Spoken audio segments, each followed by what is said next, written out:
vehicle which has a balance in excess of the current value, what we recommend is looking at a potential vehicle short sale. And if you go to our website, carshortsale.com, it'll give you some information on that process. But in addition, you're going to find that there's some guidelines that you want to look at. First of all, make sure that you have a loan balance that's in between about $8,000 and $80,000. If you have a vehicle loan balance less than $8,000, it's probably not going to be worth it to do a short sale because the negative equity may not be in excess of the amount that makes it worthwhile. In addition, if you have a vehicle loan balance over $80,000, the negative equity or the confirmations might be too high for a lender to do a short sale for such a high dollar amount.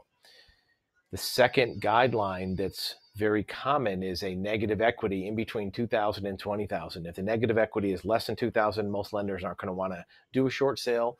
And if it's more than $20,000, the loss might exceed their ability to approve that without other regulatory approvals. Your negative equity should be at least 8% of the loan balance. If it's less than that, the difference might not be enough for a short sale.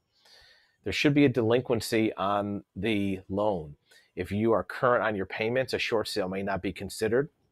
That's not to mean you should stop making payments just to get a short sale. You should only not make payments if you can't afford it, because if it's determined that you could afford the payments and you didn't pay them, the short sale might be less favorable.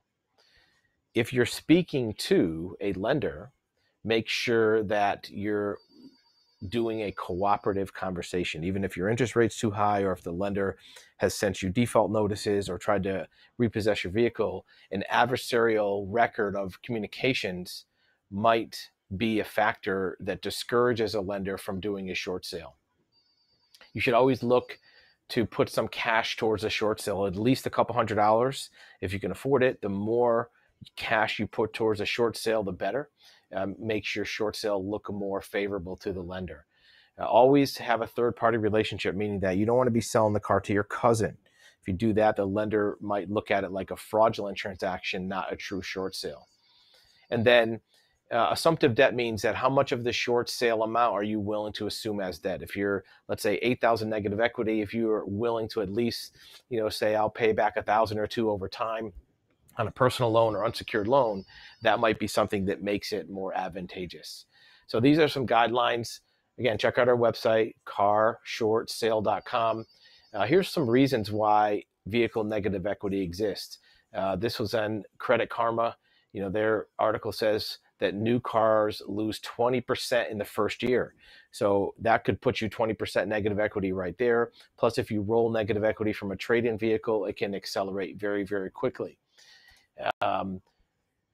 The Balance, which is a financial website, says that lenders may be willing to forgive the balance to avoid the cost and hassle of repossession.